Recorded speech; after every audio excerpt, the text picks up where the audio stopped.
me prouve le contraire. Frères et sœurs, tu dois comprendre ceci. Que lorsque Dieu te promet une chose, Dieu attend que tu manifestes de la foi. C'est la même chose avec, je pense que lorsque Jésus-Christ marchait sur les eaux, et lorsque ce disciple a dit, Seigneur, si c'est toi, ordonne que je vienne vers toi. Il a dit, viens. Et lorsqu'il a commencé à marcher, la Bible déclare ceci que il regardait vers Jésus, il marchait. Mais dès lors qu'il a commencé à voir le vent, dès lors qu'il a commencé à voir que ce vent était fort, la Bible nous dit qu'il s'est enfoncé. Amen. Amen. Alors, frères et sœurs, en ce matin, nous sommes appelés à entrer et à voir uniquement Dieu. Que lorsque tu es face à une situation que tu vois impossible, regarde uniquement à Dieu. Ne regarde pas à cette situation. Et dans la Bible, on a vu plusieurs cas. Par exemple, je crois un cas très simple. Lorsque Jésus entrait dans un certain lieu et il voyait cette maladie, il n'appelait pas la maladie par le nom, il changeait le nom. Pourquoi? Par exemple, un cas très simple. Il est allé et il y avait une personne morte. Il n'a pas dit que la personne était morte, mais il a dit que la personne dormait. Et on sait que quoi, quand une personne dort, automatiquement, cette personne va être réveillée. Amen. Amen. Alors, frères et sœurs, lorsque tu vois une situation qui veut t'amener à entrer dans le découragement, à entrer dans l'angoisse, tout cela, mon frère, appelle, change le nom. Change ce nom. Amen. Amen. Par exemple, je prends un cas très simple.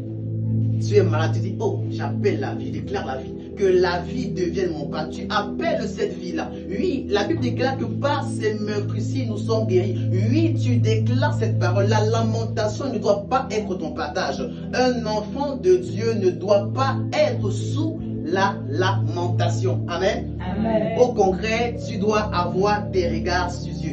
Et lorsque tu as tes regards sur Dieu, ça démontre que tu as de la foi. Pourquoi? La Bible nous dit clairement que Dieu, or sans la foi, il est impossible de lui être agréable. Et quand tu t'approches de Dieu, tu dois croire qu'il existe et qu'il est le rémunérateur de ceux qui le cherchent. Amen. Amen. Alors lorsque tu démontres cette foi-là, tu prouves en d'autres termes que tu aimes Dieu. Amen. Amen. C'est ça parce qu'on dit que la foi ne peut pas être dissociée des œuvres. Si là où il y a de la foi, il y a forcément des œuvres. Amen. Amen.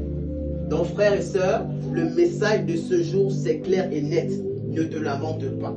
Quoi qu'il arrive, ne te lamente pas. Malgré les circonstances, ne te lamente pas. Malgré que le monde veut te montrer que tu n'es rien, ne te lamente pas. La Bible déclare que nous sommes des rois. Nous sommes des rois. La Bible nous appelle le roi. Nous sommes comme des rois. Amen. Amen. Nous sommes la prunelle des yeux de l'Éternel. Qu'est-ce qu'un père physique ne peut pas faire pour son enfant? Si un père physique peut faire des choses qu'on ne peut pas imaginer pour voir ses enfants réussir, si une mère peut faire des choses pour voir ses enfants aller loin, à plus forte raison Dieu. Alors frère, ne te lamente pas parce que Dieu a des promesses. Et lorsque Dieu nous promet, Dieu n'est pas un homme pour revenir sur ses promesses.